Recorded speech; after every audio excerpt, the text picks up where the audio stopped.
দিল্লি গণধর্ষণ কাণ্ডে নিগৃহীতা তরুণীর অবস্থা আশঙ্কাজনক।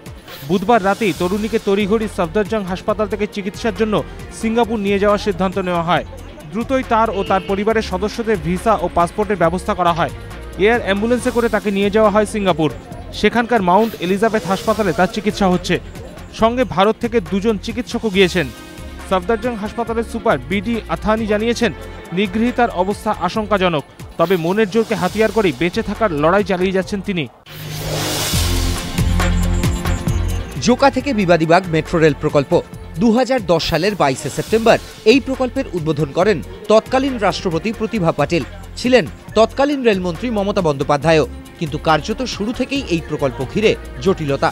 সেই ধারা অব্যাহত রেখেই ফের জটিলতা জটে প্রস্তাবিত জোকা বিবাদীবাগ মেট্রো রেল প্রকল্প। অর্থমন্ত্রকের আপত্তিতে থমকে গিয়েছে কাজ। অর্থমন্ত্রক সূত্রে জানানো হয়েছে, মেট্রো রেল কর্তৃপক্ষ ট্যাক্সাল এলাকার মধ্যে একটি 10x10 ফুটের থাম তৈরি করতে চেয়ে তাদের কাছে আবেদন জানায়। কিন্তু সেই আবেদন অর্থমন্ত্রক মানেনি।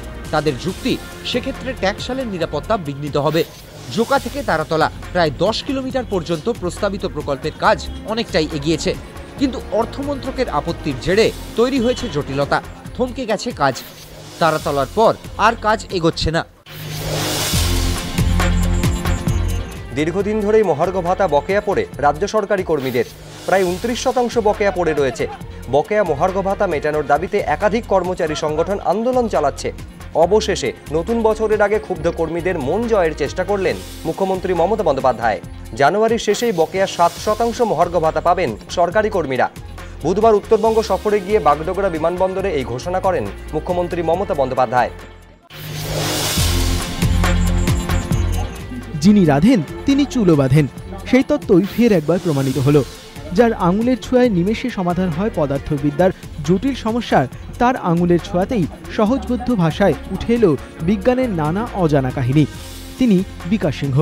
একসময় কেমব্রিজ বিশ্ববিদ্যালয়ে অধ্যাপনা করা এই বিজ্ঞানীর নানা সময়ের প্রবন্ধগুলিকে সংকলিত করে বই আকারে প্রকাশ করল আনন্দ পাবলিশার্স।